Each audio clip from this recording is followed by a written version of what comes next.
Hi hello నమస్తే welcome back to RK's khichdi. ఈరోజు మన ఈ వీడియోలో జొన్న జావా ఏ విధంగా ప్రిపేర్ చేస్తారో చూపెట్టబోతున్నాను. చాలా హెల్దీ అండ్ డైట్ రెసిపీతో పాటు మనకి ఫైబర్ ఇంకా ప్రోటీన్ ఇవన్నీ కూడా మన డైజెషన్ ఇంప్రూవ్ చేయడమే కాకుండా మనని చాలా హెల్దీగా ఉంచుతుంది, మన బాడీని కూల్ కూడా చేస్తుంది. సో జొన్నలు అన్ని ధాన్యాల కంటే జొన్నలు చాలా ఇంపార్టెంట్. సో జొన్నతో చేసిన జావా మనం కొంచెం డిఫరెంట్గా ఏ విధంగా ప్రిపేర్ చేస్తారో, చాలా టేస్టీగా అండ్ చాలా హెల్తీగా ఉండబోయే ఈ జొన్న జావా ప్రిపరేషన్ గురించి వీడియో అనేది స్టార్ట్ చేద్దాం. So let's start our video. జొన్న జావా ప్రిపేర్ చేసుకోవడానికి ముందుగా ఒక కడాయి తీసుకుందాము. కడాయి హీట్ అయిన తర్వాత 3 స్పూన్ల ఆయిల్ యాడ్ చేద్దాము. ఆయిల్ హీట్ అయిన తర్వాత మనం ఒక మీడియం సైజు ఆనియన్ చిన్నగా కట్ చేసుకున్నది, దాంతోపాటే ఒక 2 మీడియం సైజ్ పచ్చిమిరపకాయలు చిన్నగా కట్ చేసుకున్నవి ఇందులో యాడ్ చేసుకొని బాగా కలుపుతూ ఒక 3 to 4 మినిట్స్ వరకు మనం లైట్గా ఆ పచ్చి వాసన పోయేంత వరకు మనం ఫ్రై చేసుకుందాం. ఫ్రై చేసుకున్న తర్వాత ఒక రెమ్మ కరివేపాకు, కొంచెము కొత్తిమీర కూడా యాడ్ చేసుకొని ఒక్క 1 మినిట్ వరకు మనం పెట్టుకొని అది ఇప్పుడు మంచిగా గ్రైండ్ చేసుకొని పక్కన పెట్టుకుందాం.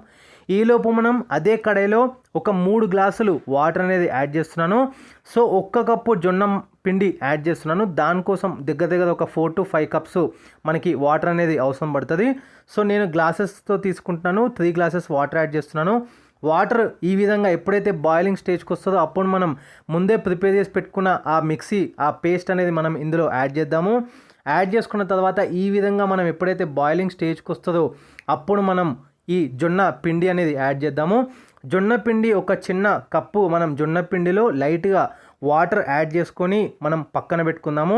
అదే ఇప్పుడు మనం ఇందులో లైట్గా యాడ్ చేసుకుంటా కలుపుకోవాలి, ఎందుకంటే మళ్ళీ డైరెక్ట్గా మనం వేసుకున్న ఉండలు అట్లా అవుతుంది కాబట్టి అట్లా కాకుండా మనం కొంచెం ఇట్లా లైట్గా వాటర్లో యాడ్ చేసుకొని మనం ఈ విధంగా యాడ్ చేసుకోవాలి, కలుపుతూనే ఉండాలి. ఒక్కసారి మనం జొన్న పిండి యాడ్ చేసుకున్న తర్వాత జస్ట్ ఒక 2-3 మినిట్స్ వరకు మనం అట్లానే లైట్గా బాయిలింగ్ స్టేజ్ అయ్యేంత వరకు వెయిట్ చేసి తీసుకుంటే వేడి జొన్న జావా ప్రిపేర్ అయిపోయింది.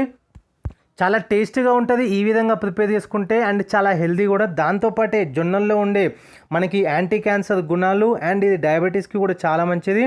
అంతేకాకుండా phosphorus, manganese, copper, calcium, zinc, iron వంటివి చాలా హెల్త్ బెనిఫిట్స్ ఉన్నాయి ఇందులో. సో ఖచ్చితంగా మన బాడీని కూడా కూల్ చేస్తుంది ఈ జొన్న జావా అనేది. సో చాలా మంచిది, ట్రై చేయండి. ఈ వీడియో కనుక నచ్చినట్టయితే లైక్ చేయండి, షేర్ చేయండి, కమెంట్ చేయండి. ఛానల్ ఏమైనా కొత్తగా చూస్తున్నట్టయితే విజిట్ చేయండి, వీడియోస్ చూడండి. ఒకవేళ నచ్చితే కనుక సబ్స్క్రైబ్ చేసుకోండి. Thanks for watching this video.